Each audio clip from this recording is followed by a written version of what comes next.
Abramos nuestra Biblia en Mateo capítulo 17 o el bosquejo que les enviamos. Mateo 17, versos 14 al 21. Vamos a retomar nuestra exposición del Evangelio de Mateo. Gracias a Dios vamos avanzando. Y esta ocasión es la, escena que sigue casi inmediatamente después de la transfiguración, luego la conversación que Jesús tiene con los 3 discípulos que se llevó a la cima del monte a presenciar la transfiguración, y ahora regresan donde están los otros 9 discípulos junto con la multitud.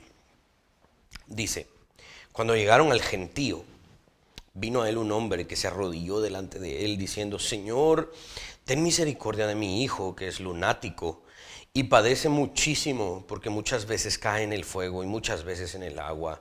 Y lo he traído a tus discípulos, pero no le han podido sanar. Respondiendo Jesús dijo, oh generación incrédula y perversa, ¿hasta cuándo he de estar con vosotros? ¿Hasta cuándo os he de soportar? Traédmelo acá. Y reprendió Jesús al demonio, el cual salió del muchacho, y éste quedó sano desde aquella hora. Viniendo entonces los discípulos a Jesús aparte, dijeron, ¿por qué nosotros no pudimos echarlo fuera? Jesús les dijo, por vuestra poca fe. Porque de cierto os digo que si tuviereis fe como un grano de mostaza, diréis a este monte, pásate de aquí allá, y se pasará, y nada os será imposible. Pero este género no sale sino con oración y ayuno. Oremos. Padre Celestial, en este momento hemos leído un pequeño pasaje de la Escritura, la cual creemos que es tu palabra, inerrante, infalible, a la cual deseamos con todo nuestro corazón someternos. Guíanos, Espíritu de Dios, danos la gracia suficiente para entender esto de acuerdo a lo que tú demandas. Que no seamos engañados por diferentes interpretaciones, sino que nos apeguemos fielmente a lo que tú has revelado.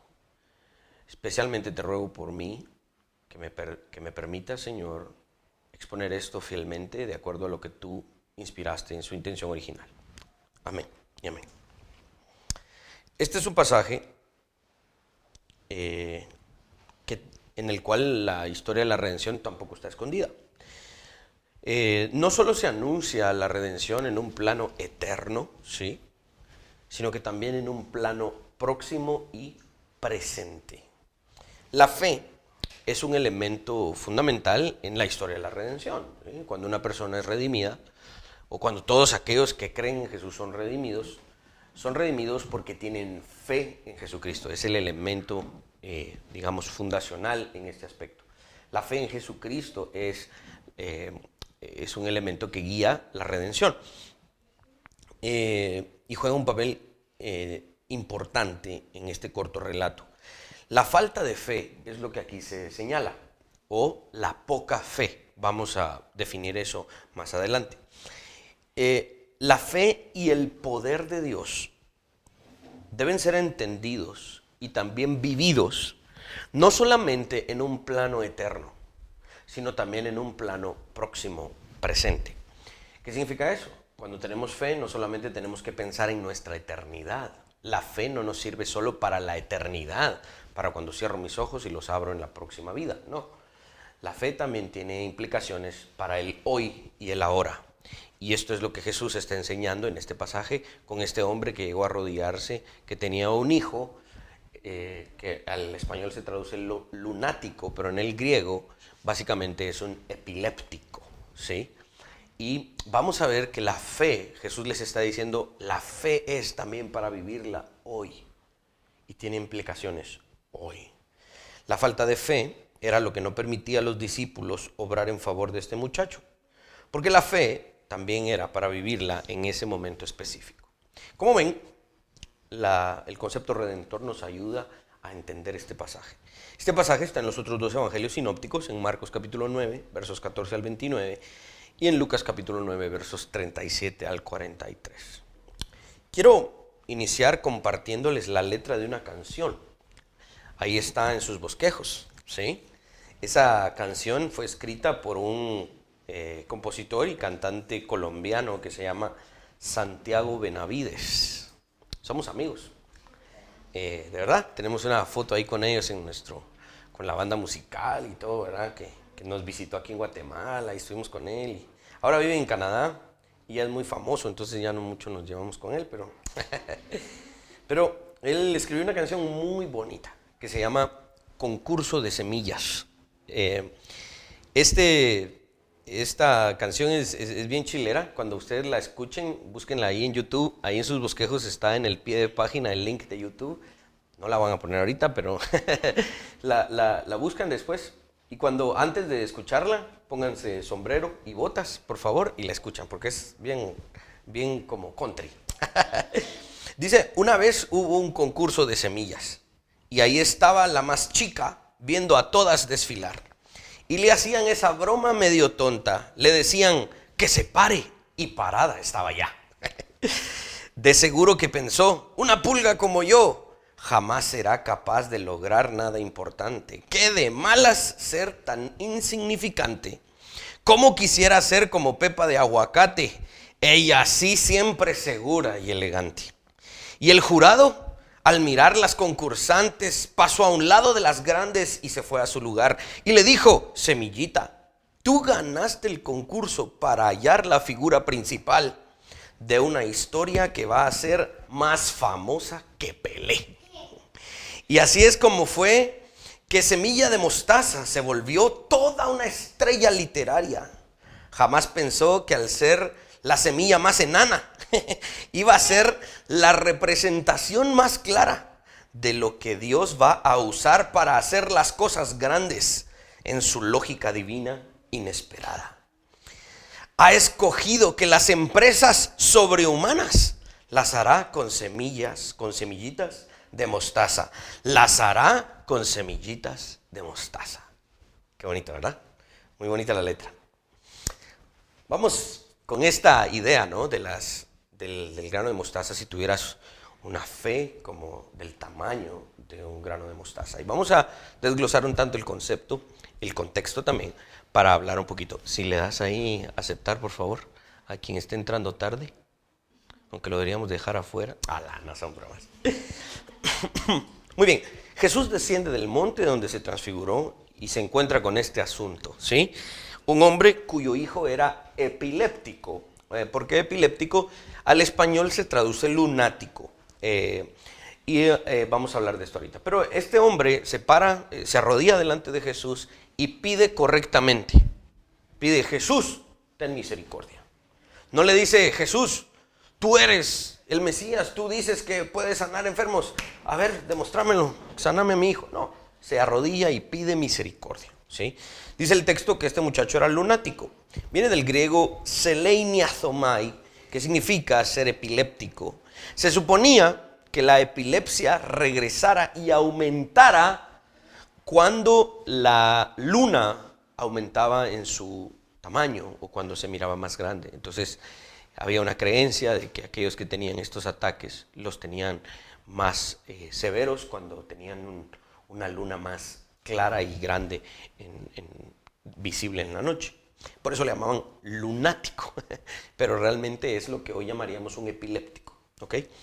Los discípulos que no habían subido al monte con él de la transfiguración estaban impotentes en este asunto, ¿sí? La frase de este hombre era correcta. Tus discípulos no han podido sanar.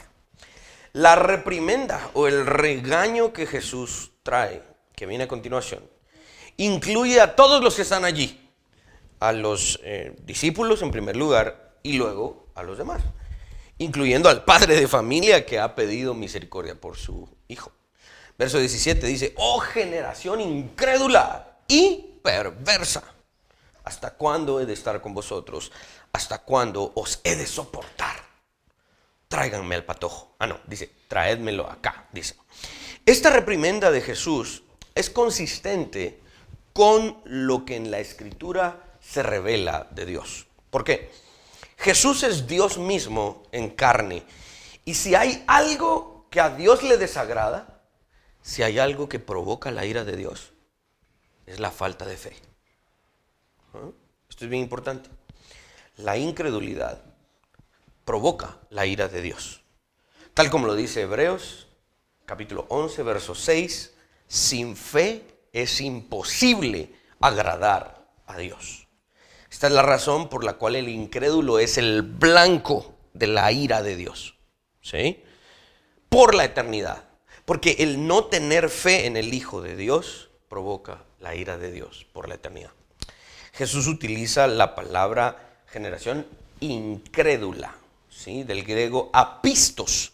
Hay una correlación ahí etimológica entre el griego fe, que se lee en el griego pistis, y en el griego la letra A significa no, ¿verdad? Entonces es apistos sin fe o incrédulo. Apistos es una palabra en el griego que podría traducirse o que significa en el español un infiel, un desleal, un sin fe ni confianza. Alguien que no es confiable. Se dice de aquellos que se rehúsan a creer en el Evangelio. ¿Por qué la reprimenda de Jesús es tan fuerte? El hombre está ahí arrodillado pidiendo misericordia y Jesús se enoja o regaña, si lo quieren ver así. Porque casi como un sinónimo, Jesús utiliza la siguiente palabra a la par de incrédulo, generación incrédula, y dice perversa. Esta es una palabra que viene del griego diastrefo, que significa deformar, pervertir, desviarse. Se utiliza para describir a aquel que se desvía del camino correcto, aquel que se corrompe, aquel que es malvado. Es mi deber recordarles que cuando leemos algo en la Biblia, debemos entenderlo en los términos de la Biblia, ¿sí? Porque a nuestros ojos carnales, la incredulidad no nos parece un asunto tan serio. Y eso es un problema. Porque a los ojos bíblicos, desde lo que el texto nos enseña, la incredulidad es un asunto muy serio. De ahí la urgencia de evangelizar. ¿Ok? Nuestros ojos carnales y nuestra mente carnal no nos permite muchas veces ver que la falta de fe, la incredulidad, es una falta grave delante de Dios.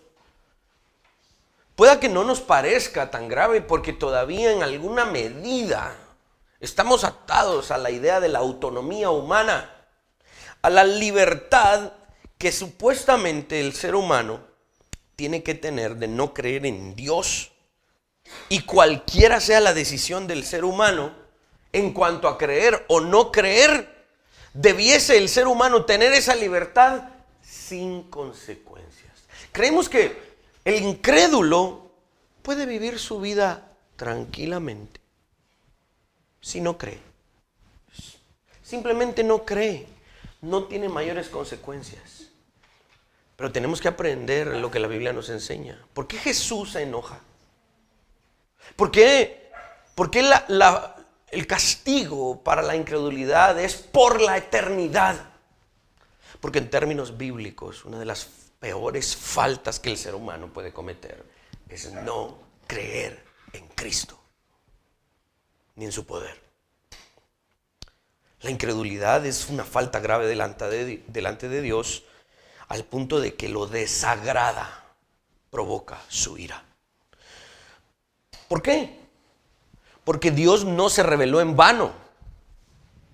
Cuando el ser humano menosprecia la revelación de Dios, cuando el ser humano decide no creer, simplemente no creo y no necesito creer en Dios, el ser humano está desechando, menospreciando uno de los regalos más grandes que Dios ha decidido darle y que ha conllevado el esfuerzo divino y trascendental de Dios para revelarse. Dios no solo se reveló por medio de la creación, según Romanos 1, versos 18 al 21, también se reveló de manera especial por medio de la Escritura, según Timoteo 3, 16 y 17, y ahora se había revelado en la persona de Jesucristo. Era Dios en carne. Una de las cosas que voy a pedir yo en el cielo cuando esté delante de Dios, le voy a decir: Señor, ponme el video de cuando María y José vieron a Jesús en el pesebre y María dijo, Emmanuel, Dios con nosotros. Eso es algo tremendo, no hemos llegado a siquiera rascar la superficie de lo tremendo que es eso. Dios en carne. Y aún así el ser humano dice, no tengo suficiente evidencia, por lo tanto, no creo en Dios. Eso es grave, de verdad. El que ahora se revele en la persona de Jesucristo. ¿Qué más revelación necesita el hombre? Por lo que la mejor forma de describir al incrédulo en la Biblia es como un necio. Es necedad pura. Después de todo lo que Dios hizo para revelarse, de todas maneras el hombre dice, no, es necedad pura. Porque a pesar del regalo y el esfuerzo de Dios, el hombre lo rechaza. Por lo tanto, el hombre es perverso a la hora de decir, no creo en Dios. No es de sorprenderse que a Dios no le agrade cuando alguien no tiene fe. Esto nos enseña que es malvado no tener fe en Jesucristo. ¿Me voy a entender? Jesús obra el milagro, reprendió al demonio y el muchacho quedó sano desde aquel día. Los discípulos regañados, ¿verdad? Sí, tienes razón. Ya viste vos, ¿por qué no sacaste el demonio? Me imagino todos ahí pateando a Judas. Tu culpa es. Regañados los discípulos, pero al mismo tiempo deseosos de aprender, o al menos curiosos. Toman aparte a Jesús y le dicen, Señor, ¿por qué fuimos tan impotentes? Verso 19, la segunda parte, el 19b. ¿Por qué nosotros no pudimos echar fuera el demonio? La respuesta de Jesús es directa y concisa. Por vuestra poca fe. Y aquí el resto de mi bosquejo, que es un tanto extenso, a veces no lo voy a dar todo, no se preocupen, me voy a saltar algunas cosas. Vamos a definir qué significa esta frase, poca fe. Iniciemos con algunas ayudas. Hay un hermano que se llama D.A. Carson, yo lo cito bastante, es un gran teólogo reformado, si no estoy mal es bautista, canadiense. Él dice, poca fe, como una semilla de mostaza, puede ser efectiva. Una fe pobre, como la de los discípulos acá, es inefectiva. ¿Okay? En el relato de Marcos, esta interacción entre Jesús y el papá de este muchacho epiléptico nos ayuda un poco más. Dice Marcos capítulo 9, versos 23 y 24. Jesús le dijo, si puedes creer, al que cree todo le es posible. Verso 24. E inmediatamente el padre del muchacho clamó y dijo, creo, ayuda a mi incredulidad. La fe existía en el padre del muchacho, pero ésta necesitaba ayuda, porque muchas veces las circunstancias tan intensas apagan, disminuyen la fe de los creyentes. Este padre dice, yo creo, de verdad, pero es que estoy tan atormentado que necesito que ayudes mi fe. Ayuda a mi incredulidad. Aunque se menciona la frase poca fe, el énfasis de esta enseñanza realmente no está tanto en la cantidad de fe, sino en lo poderoso que es aquel, ¿sí? Aquel en quien se pone tan solo ese poquito de fe. La fe puede ser poquita, pero si ese poquito de fe esa fe pequeña está puesta en Jesucristo, ya la hicimos. Porque el objeto de la fe, Jesucristo, aquel que es el autor y el consumador de la fe, Él es el que importa. Él es el poderoso. Nuestra fe puede ser pequeña, pero si está puesta en Él, es poderosa, efectiva para salvar. En términos prácticos, vamos a hablar de otras cositas. Jesús sigue diciendo, el verso 20, porque de cierto os digo que si tuviereis fe como un grano de mostaza. Diréis a este monte, pásate de aquí a allá y se pasará, y nada os será imposible. Ok, aquí voy a hablar de dos terribles malas interpretaciones de estas palabras de Jesús, para luego exponer lo que creo es una interpretación al menos más apegada al texto. Las dos terribles interpretaciones que generalmente se le ha dado a este pasaje son las siguientes. La primera, resulta en un concepto que se conoce como fideísmo. No es la religión del fideo. El fideísmo es se define de una manera un tanto redundante, porque realmente lo es. Es la fe en la fe. Es absurdo, ¿no? Es decir, la confianza en un supuesto poder intrínseco de la fe. Yo tengo fe y es mi fe la que va a obrar. No, eso es incorrecto, ¿sí? El fideísmo rechaza la razón haciéndola irrelevante, lo cual nosotros no proclamamos.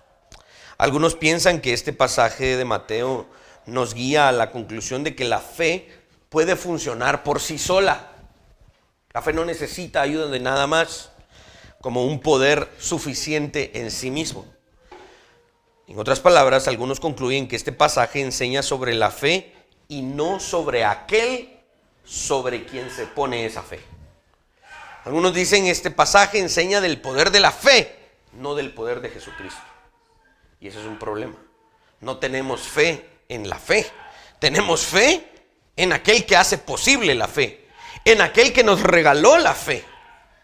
No soy yo y mi fe la que producen milagros o obras o resultados. Es mi fe en Jesucristo. Aquí es donde hay que entender bien aquel grito de la Reforma al cual también nos apegamos. Somos salvos por gracia, por la fe sola. Sí, la fe sola, es decir, la fe sin obras para salvación. Pero esa fe es en Jesucristo. No es la fe solo porque es fe. No es fideísmo. ¿Ok? La otra interpretación peligrosa de este pasaje es lo que proclama el famoso movimiento The Word of Faith, el movimiento de palabra de fe. Lo estuvimos estudiando hace un par de viernes aquí en nuestro grupo en casa. Este es un movimiento cristiano evangélico mundial que enseña que los seres humanos tienen el poder de crear cosas a través de lo que dicen. ¿Sí? A menudo este movimiento está asociado con movimientos pentecostales y carismáticos. El movimiento de palabra de fe sostiene que las personas, en virtud de haber sido creadas a imagen de Dios, son en sí mismas también creadoras y pueden realizar actos creativos o producir resultados a través de palabras, así como Dios lo hizo. El famoso movimiento de fe es aquel que dice, declara, di, ¿verdad? Y si tú dices y crees, será, ¿verdad? Yo una vez vino un científico, él era un científico de la India, tuvimos un desayuno y una reunión ahí entre varias personas y él venía a ayudar en unos asuntos políticos que estábamos involucrados y todo lo demás, pero era un científico, ¿no? Wow, y todo el mundo, ¿qué es un científico? Hablaba ahí inglés y le estábamos traduciendo y pues muy inteligente y todo lo demás, y de repente pide que todos se paren y vamos a orar a alguien que está aquí enfermo y empieza a decir, ¿cuál es tu problema? Fíjese que yo he tenido dolor del estómago, esto y lo otro. Bueno, en el nombre de Jesús. Y él traía eso. Digo la palabra de fe. ¿Se te fue el dolor? No. Bueno, no importa. Hoy, antes de que termine el día, el dolor tiene que desaparecer. Porque él creía que sus palabras eran suficientes, ¿no? Era el movimiento de la palabra de fe. Este movimiento, el cual se desprende de la teología de la prosperidad, utiliza un pasaje como este para desarrollar su teología y lo interpreta mal. Sacan de contexto las palabras de Jesús para enseñar que la gente tiene el poder de mover montañas, literalmente, si así lo desean. Por eso la frase de Jesús es sacada de contexto. Evitando tales malas interpretaciones, debemos entender primero que Jesús utiliza esta declaración. Si tuvieras fe como un grano de mostaza, le dirías a esta montaña, quítate de ahí y pásate para allá. Es una figura de discurso, ¿sí? la cual no debe interpretarse en términos mágicos o instantáneos. No. También debemos tener en cuenta el contexto. La frase mover montañas parece que era un dicho común en aquellos tiempos. Esto nos lo confirman escritos y enseñanzas de varios rabinos de esa época, ¿sí? Que enseñaban sobre aquellas cosas que eran de verdad bastante difíciles de hacer o lograr. Utilizaban proverbialmente estas frases, ¿sí? Mover montañas. Herodes, esta parte del contexto es bien interesante y bien importante. Herodes era un gran constructor en aquel tiempo. Herodes no solo amplió el templo de Jerusalén y lo hizo gigantesco, sino que construyó muchas otras cosas ahí en Jerusalén y en los lugares aledaños a Jerusalén. Y él construyó una fortaleza para sí mismo, donde habitaba. En algunos lugares se iba a resguardar él ahí, y ahí mismo hicieron que lo sepultaran. Él dijo que lo sepultaran ahí. Él construyó una fortaleza que se llamaba la Herodia, y esta fortaleza todavía existe en sus ruinas cerca de Jerusalén. Si no estoy mal, es como a unos está como a unas 8 millas de Belén o de Jerusalén, por ahí. La fortaleza se construyó inicialmente como una estructura de 7 pisos, que eran como unos 35 metros de altura, algunos dicen, y estos muros que él construyó se elevaban por encima de una colina natural que existía allí. Posteriormente, los muros exteriores que daban a las laderas quedaron ocultos detrás de un relleno de tierra que Herodes mandó hacer, un relleno de tierra por todos lados, ¿sí? Esa tierra él la obtuvo de 2 colinas que por medio del trabajo de esclavos las mandó literalmente a mover. Deshicieron esas 2 colinas y esa tierra la trajeron para rellenar y hacer más alta la Herodia. Suena como el nombre de una tía malvada que tenemos, ¿verdad? La Herodia. Pero era en honor a él, la fortaleza. Literalmente movió 2 montañas para hacer más grande su fortaleza. Para construir esta fortaleza, Herodes literalmente movió montañas mediante trabajo de esclavos, y eso fue lo que hizo. Es posible que cuando Jesús habló de mover montañas, sus oyentes originales tuvieran en mente la fortaleza de la Herodia. Este pasaje debe leerse en ese contexto y en armonía con otros pasajes que hablan de lo mismo sobre la fe. Entonces ya quedamos en claro que Jesús no está hablando de que si tuvieras fe como un grano de mostaza, tienes poder mágico e instantáneo para mover lo que tú quieras hacer. Oh, Señor, tú sabes que mi carrito a cada rato se me arruina y necesito otro más chilero. Yo declaro que ese carrito se convierte en un Ferrari. No funciona. No, Jesús no está proclamando un poder mágico e instantáneo. Es una figura de discurso que tenemos que entender. Por ejemplo, primera carta de Juan, capítulo 5, verso 14. Y esta es la confianza que tenemos en Él, que si pedimos alguna cosa conforme a su voluntad, Él nos oye. Esto es lo que Jesús está enseñando. La fe de la que Jesús está hablando en Mateo 17 es la fe que es poderosa solo si, y ahí en sus bosquejos les pongo estos puntos importantes.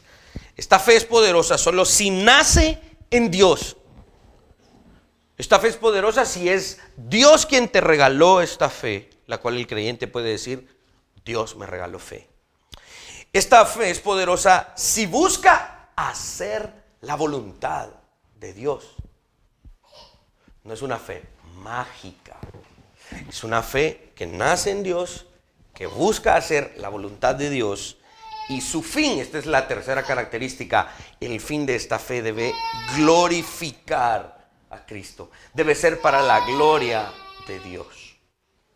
Esta es una fe que debiese usarse conforme a la voluntad de Dios, no como una fórmula mágica para lograr cosas que querramos o que impresionan a la gente. Este lenguaje de Jesús es lo que llamaríamos hiperbólico. Es exagerado. Es una exageración para enfatizar un punto. La fe que los discípulos tenían que tener era una fe en Jesucristo para hacer la voluntad de Jesucristo.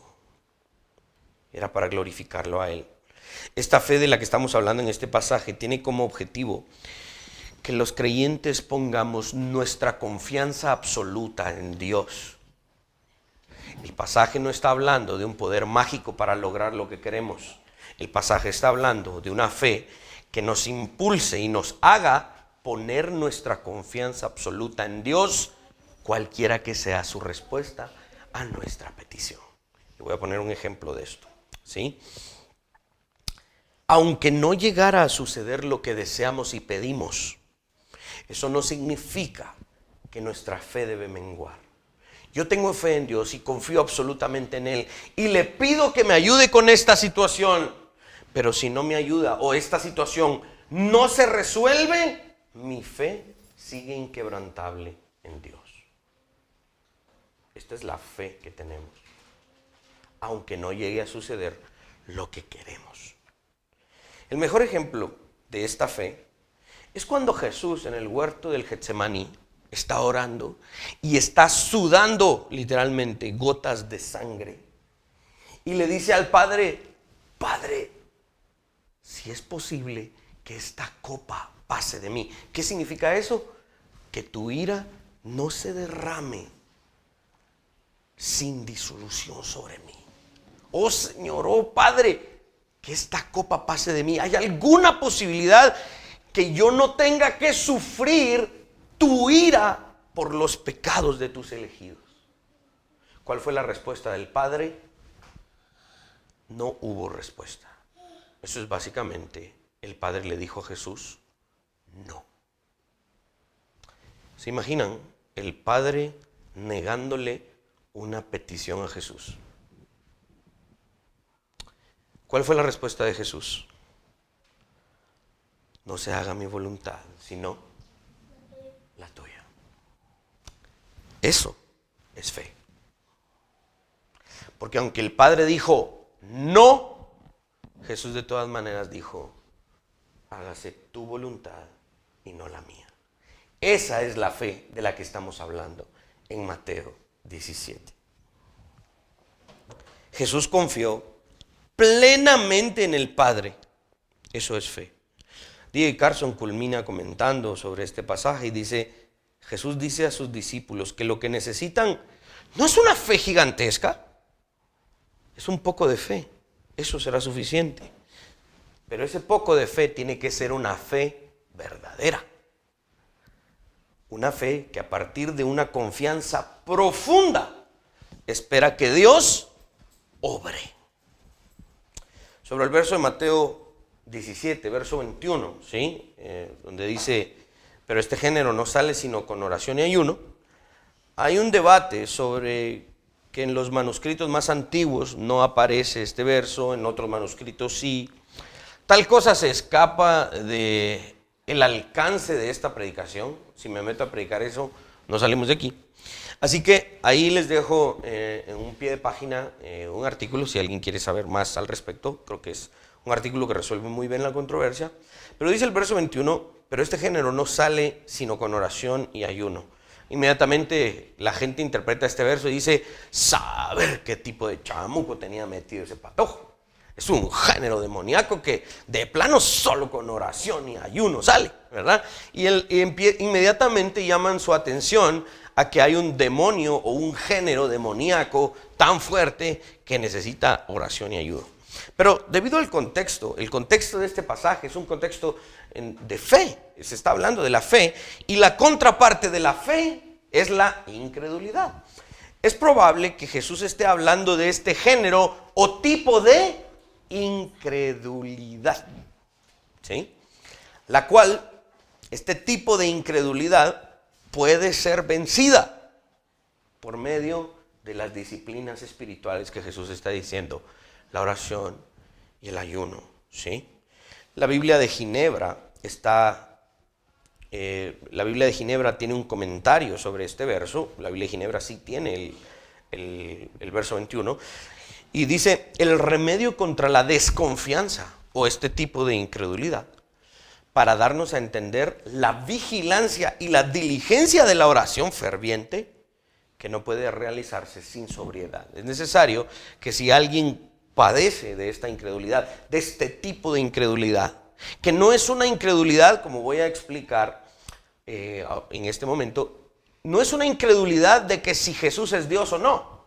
No, esto ya está dado. Los discípulos ya han aceptado, ya han confesado, incluso Mateo 16, ya lo estudiamos. Los discípulos confesaron, tú eres el Mesías, el Hijo del Dios viviente. Ellos no tienen duda de que Jesús es Dios. La poca fe aquí se define, la incredulidad que ellos están teniendo es que una vez creyentes, les cuesta creer en lo que este Dios en carne puede hacer. Es una incredulidad de otro tipo. Por eso es que tal vez este verso nos está llevando a entender un género o un tipo de incredulidad. Jesús está lidiando con este género o este tipo de incredulidad, el cual no tiene que ver con poner en duda su deidad, sino con el dudar del poder de Dios en la vida de aquellos que ya son creyentes. Yo creo en Jesús para mi salvación eterna, pero es que a veces me cuesta creer si Él realmente está aquí ayudándome hoy. ¿Ven? No dudo de su deidad, pero a veces sí dudo de si está aquí conmigo ayudándome. Es un tipo o género de incredulidad. ¿Se entiende? No los perdí. Tal género de incredulidad puede ser vencido con la oración y el ayuno. El otro tipo de incredulidad, el que dice Dios no existe, ese no se soluciona con oración y ayuno. Porque para empezar ni siquiera cree en Dios. ¿Cómo va a ayunar y orar? Pero este tipo de incredulidad, cuando a veces se apaga la fe por las circunstancias, puede ser vencido con mucha oración y ayuno. Aunque vamos a hacer este ejercicio en nuestra aplicación, vamos a la aplicación. Tengo una aplicación un tanto extensa pero completa. Vamos a hacer este ejercicio en los viernes. Vamos a leer un libro que es bien importante leer. Todo cristiano debe leer este libro, El progreso del peregrino. No se vale solo ver la película, hay que leer este libro. Y en el capítulo 12, el título de este capítulo es La fe falsa frente a la fe débil. ¿Sí? Hay incredulidad, hay fe falsa y hay fe que es verdadera, pero a veces es débil. En este capítulo, John Bunyan, escritor del libro o la alegoría del progreso del peregrino, compara a dos personajes. Y en este capítulo hay dos personajes. Un personaje se llama ignorancia y el otro personaje se llama poca fe. Ignorancia es un joven que está convencido de que cuando llegue a la ciudad celestial, dígase el cielo, lo van a dejar entrar porque él ha sido bueno en toda su vida. Ignorancia es un moralista, ¿sí? Y él decía de sí mismo, ahí lo puse en sus bosquejos, conozco bien la voluntad de mi Señor, decía Ignorancia, y he vivido bien, doy a cada uno lo suyo, oro, ayuno, pago diezmos y doy limosnas, y he abandonado mi propio país para dirigirme a otro. Ignorancia creía que él era bueno por sus propios méritos. Cristiano, el personaje protagonista de la alegoría del libro, digamos, el cristiano es John Bunyan. Él confronta a Ignorancia porque Ignorancia ha tomado atajos para llegar a la ciudad celestial. A Ignorancia no le importa y entonces busca separarse de Cristiano y de Esperanza, que es quien va también con Cristiano caminando en ese momento. Ahora, Cristiano recuerda la historia de otro personaje. Este personaje se llamaba Poca Fe, ¿sí? Y este Poca Fe se quedó dormido en el peregrinaje, en el camino, y se cansó y se quedó dormido en un lugar que se llamaba la Vereda de los Muertos. En ese lugar 3 villanos lo atacaron. Los 3 villanos se llamaban cobardía, desconfianza y culpa. Le robaron y le golpearon de tal manera que Poca Fe cayó al suelo y chorreaba sangre. En su ayuda llegó un gran campeón que se llamaba Gran Gracia. Y fue y ahuyentó a los 3 villanos y maleantes. Y cuando Poca Fe despertó de su saqueo, lo ayudó, ¿sí?, a continuar con su camino. Le robaron casi todo. A Poca Fe le quitaron casi todo, estos 3 maleantes, excepto una joya escondida que representaba su salvación. Y tampoco le robaron un certificado que todos aquellos creyentes poseemos. Esto John Bunyan dice que es el sello del Espíritu Santo. Y aún así, golpeado, Poca Fe logró seguir su camino, aunque con mucha dificultad. John Bunyan escribe sobre la joya que no le robaron a Poca Fe. Dice, había hecho muy poco uso de ella. Poca Fe había hecho muy poco uso de esa joya que tenía. Y en todo lo que le quedaba del camino, a causa del gran susto que recibió cuando le quitaron todo su dinero, se olvidó de su joya, dice, la mayor parte de su viaje. Y si alguna vez volvía a su memoria que tenía esta joya y empezaba a consolarse con ella, entonces de repente nuevos recuerdos de su pérdida le abrumaban, quitándole toda paz. Bunyan hace una excelente representación de lo poderosa que es la poca fe para salvar. Una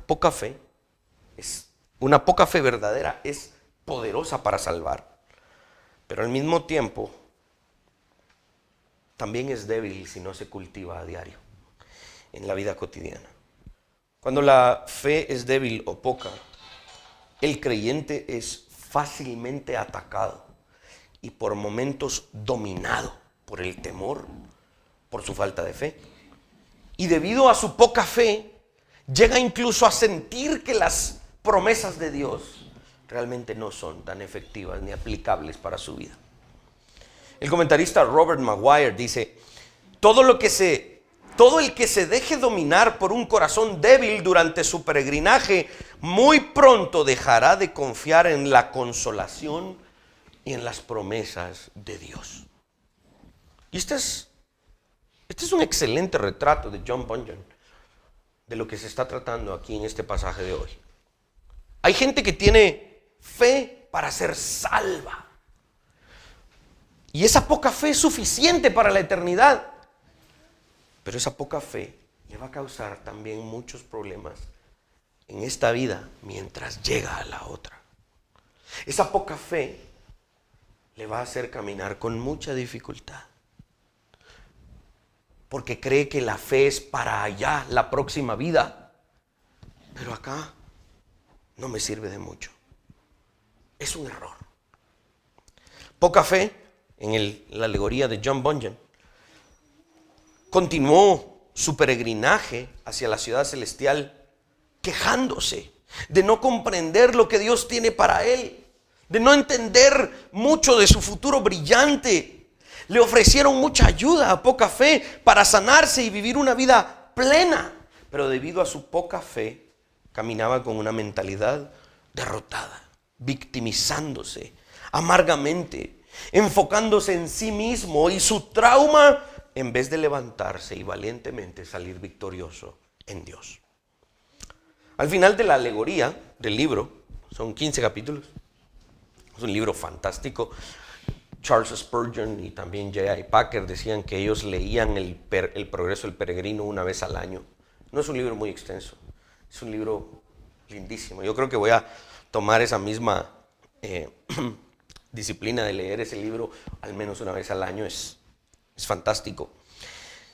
Se entiende que Poca Fe llega a la ciudad celestial, pero llega con más problemas que los demás cristianos que cultivaron su fe y tuvieron mucha más fe para caminar en el peregrinaje. Poca Fe llega y entra a la ciudad celestial, pero le costó mucho más, porque se aferró a su poquita fe. Al contrario de Ignorancia, quien también llegó a la ciudad celestial, y cuando le pidieron su certificado, se dio cuenta Ignorancia que no lo tenía. Entonces el rey de la ciudad mandó a sus siervos a que lo ataran de pies y manos y lo echaron fuera, lo tiraron al precipicio, que significa el infierno. Hermanos, aquellos que tienen poca fe, es posible, todos nosotros en algunos momentos de la vida hemos tenido poca fe. Yo les exhorto a que fervientemente oren y pidan a Dios. Como decía el Sermón del Monte, practiquen el ayuno, practiquen la oración y no lo anden publicitando, ¿va? Mira, vos te invito a comer. No, hoy estoy ayunando. No, ayunen y dice el Sermón del Monte, arreglen su rostro, véanse sonrientes, aunque están ayunando y están orando a Dios. ¿Para qué? Así como lo pidió este hombre, Señor, ayuda mi fe. Tal como lo pidió el padre del muchacho epiléptico. Santiago capítulo 1, verso 6 dice esto. Dice, pero pida con fe, no dudando nada, porque el que duda es semejante a la ola del mar, a la onda del mar, que es arrastrada por el viento y echada de una parte a otra.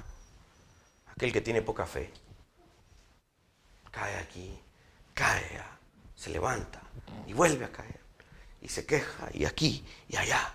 Sí, llegará a la ciudad celestial, pero si tan solo su fe se hiciera más grande, haría su sufrimiento menor en esta vida. Y aquellos que poseen una fe fuerte, aquellos que poseen una fe grande, dice Pablo en Romanos 14:1, recibid al débil en la fe, pero no para contender sobre opiniones. Vuelve a escribir Pablo en Romanos 15, verso 1. Así que los que somos fuertes debemos soportar las flaquezas de los débiles y no agradarnos a nosotros mismos. La iglesia local y la iglesia de Cristo universal está compuesta de este tipo de personas. Algunos que tienen una fe inquebrantable y algunos que tienen tal vez una fe un poco más débil. Si tú tienes una fe un poco más débil, ayuna, pídele a Dios, expón tu poca fe con los otros hermanos, y los que tienen una fe fuerte, ayuden a aquellos que tienen una fe débil. Amén. Pongámonos de pie.